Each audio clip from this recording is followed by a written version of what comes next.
ladies and gentlemen. Welcome back to the Freedom Report. My special guest today is Dr. Joe Schwartz. Joe Schwartz is the Director of McGill University's Office for Science and Society. Professor Schwartz has received numerous awards for teaching chemistry and has authored a number of best-selling books. Dr. Joe, welcome to the show. Thanks very much. Ladies and gentlemen, Dr. Joe Schwartz was recently featured in Bloomberg discussing Vani Hari, commonly known as the food babe, who peddles anti-GMO and anti-vaccination rhetoric to her credulous fans.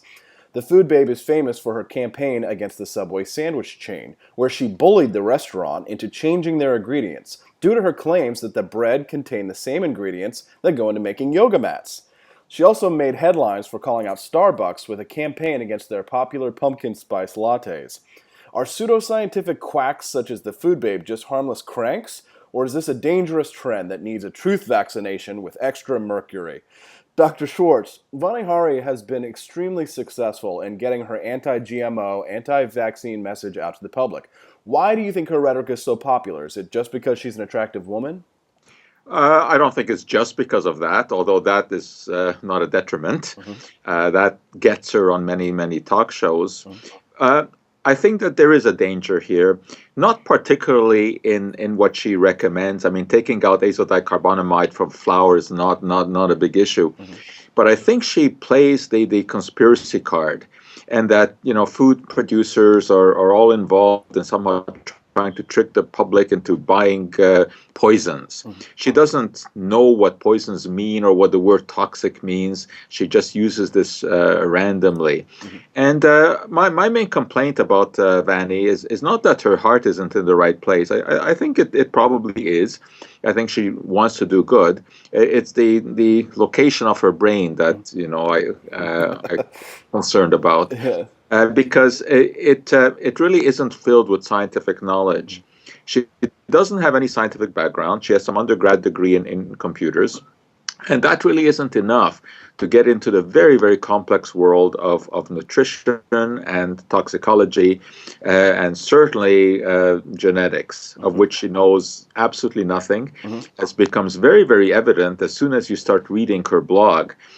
You know, anyone who's versed in science can immediately see between the lines and sees that her knowledge of GMOs is essentially zero. She believes that this is some kind of stuff that is sprinkled into food, or I mean, I don't know what she believes, but it's scientifically illiterate stuff. You know, it's not dangerous. I mean, she's not recommending anything that is bad, but it is the concept that we're living in a world full of poisons and toxins, and that manufacturers are just trying to do us in. That's the toxic bullet that she dispenses. I see. So, as we were talking about earlier, Vani Hari, she successfully campaigned against Subway using azodicarbonamide, which is the yoga mat ingredient, and she claimed that it's banned in countries like Singapore.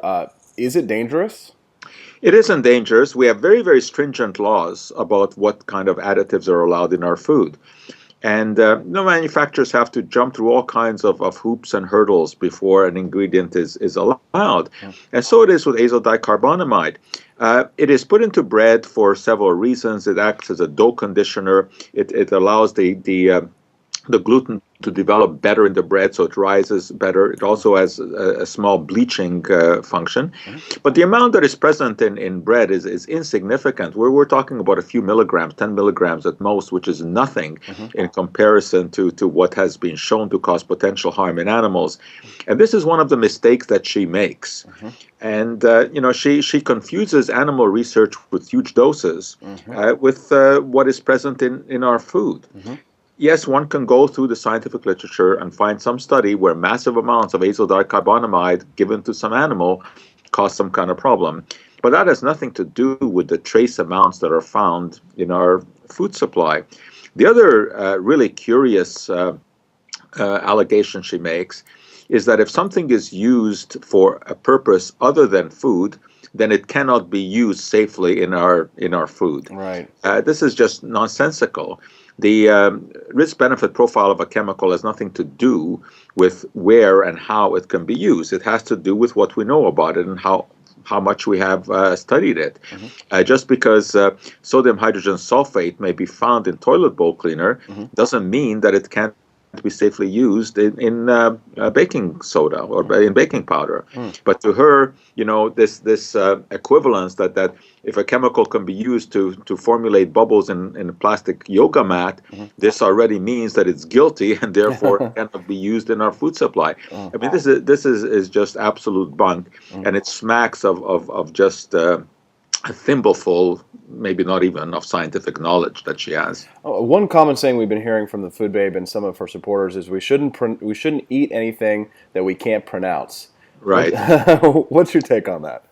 Well, this is something that just affords comic relief to all of us in the world of science, because you cannot tell anything about the benefits or the risks of a chemical by the number of letters or the number of syllables in its name. Beta fructofuranosyl alpha D-glucopyranoside probably sounds frightening, and I'm sure that it would frighten the food babe. Yeah. But that's just the chemical term for ordinary sugar. Now, there are many, many reasons to control our sugar intake. That's for sure, because sugar is implicated in various diseases.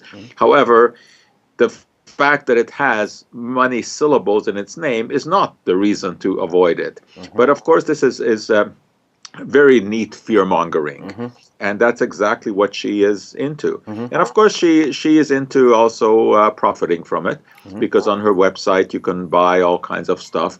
And it's also curious that she's just come out with a rant against fruit roll-ups.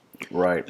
Now, I'm not a big fan of these foods, and in fact, most of the foods that she attacks, I think the average person would know that these are in the junk food category, Right. So that's of course we know that we shouldn't be eating it, but to suggest that these are poisons, that's going overboard.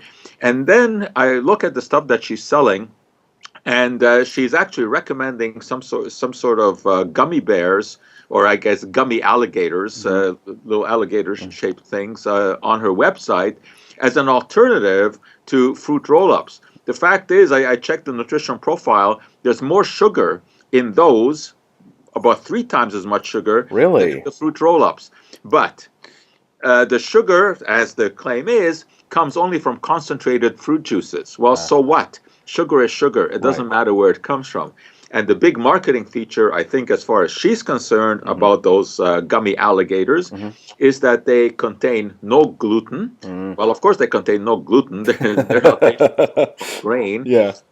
And that, quote, no GMOs. They are GMO free. Yeah, I always love it when I see like hamburgers, like just like hamburger meat, it's gluten free. It's like, oh, no kidding. Right. And my main objection, I guess, against the stuff that she promotes is her anti-GMO stand.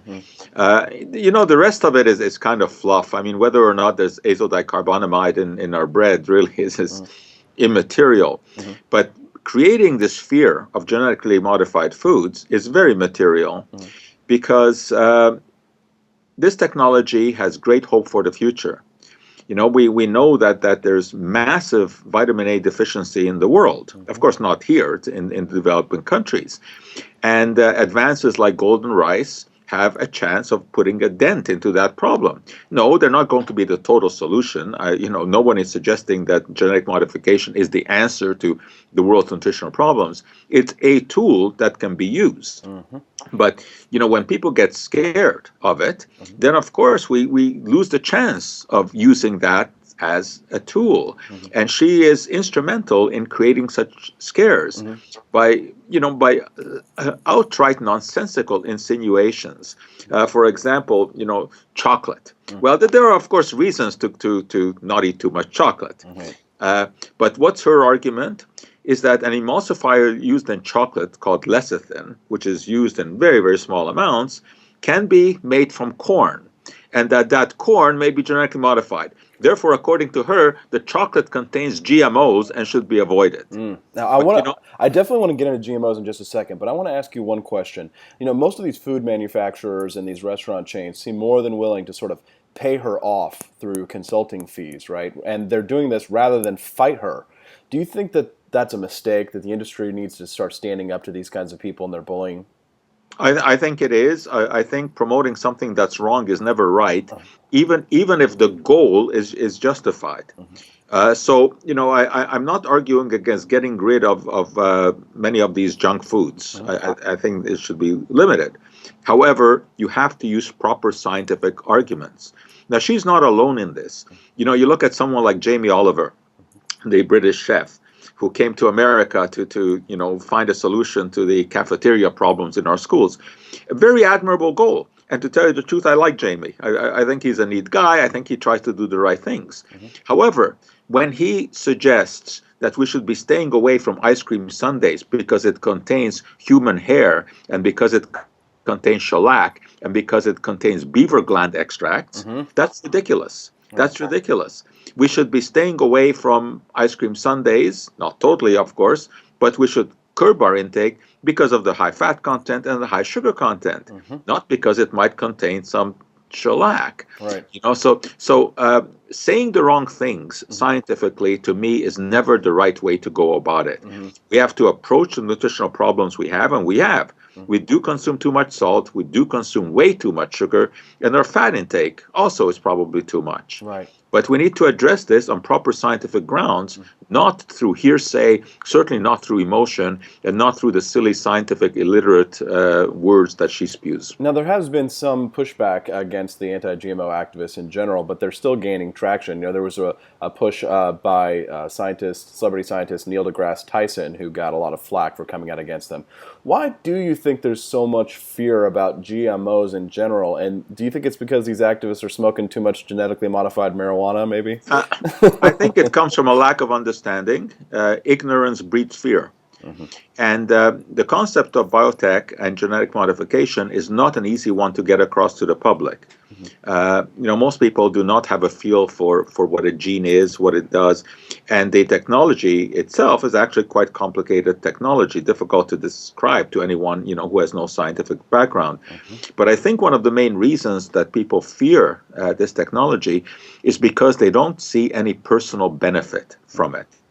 And so far, of course, that is true. The benefit come to farmers. And if a farmer gets a 10% better yield from his canola because he's using herbicide-resistant canola, well, the average person in the street doesn't care about that. The average person in the street doesn't know what canola is, doesn't know if you hunt it or you fish it or you grow it. Yeah. So it makes no difference to them. But if they saw some benefit, that would be a completely different story. In the 1990s, the flavor saver tomato was introduced as the first product of genetic engineering. And we were supposed to have tomatoes in February that tasted like you picked them off the vine in August. Right. The hope was there.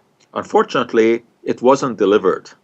And the flavor saver tomato wasn't any better than any tomato. The technology was just not ripe enough at that time. So the flavor saver tomato disappeared. But it left a bad taste in people's mouths about genetic engineering. I suggest that if the original flavor saver tomato would have worked, if it really would have tasted like a tomato picked in August, I don't think we'd be having this kind of debate now. That's interesting. So, we need something that people can identify with. Okay. So that eventually, if we find, that you can deliver that tomato that is genetically modified, I think people will see the benefits. Oh, okay. Well, I just have a few more questions for you Yeah. before we go, and I'd like to move on to a separate topic. Now, people in the first world are beginning to eschew vaccinations due to fear spread by people like Food Babe about what's in them. She provided a long list of dangerous-sounding chemicals that are in our vaccinations. Do you believe we have anything to fear from vaccines? No, this is one of the most ridiculous fear-mongering that I have seen. I mean, everything else that the Food Babe says pales in comparison to any kind of anti-vaccination stand. Vaccination is probably the greatest medical breakthrough in the history of the world. It has saved more lives than anything else. The only thing that comes close, perhaps, is chlorination of water. No technology is 100% safe.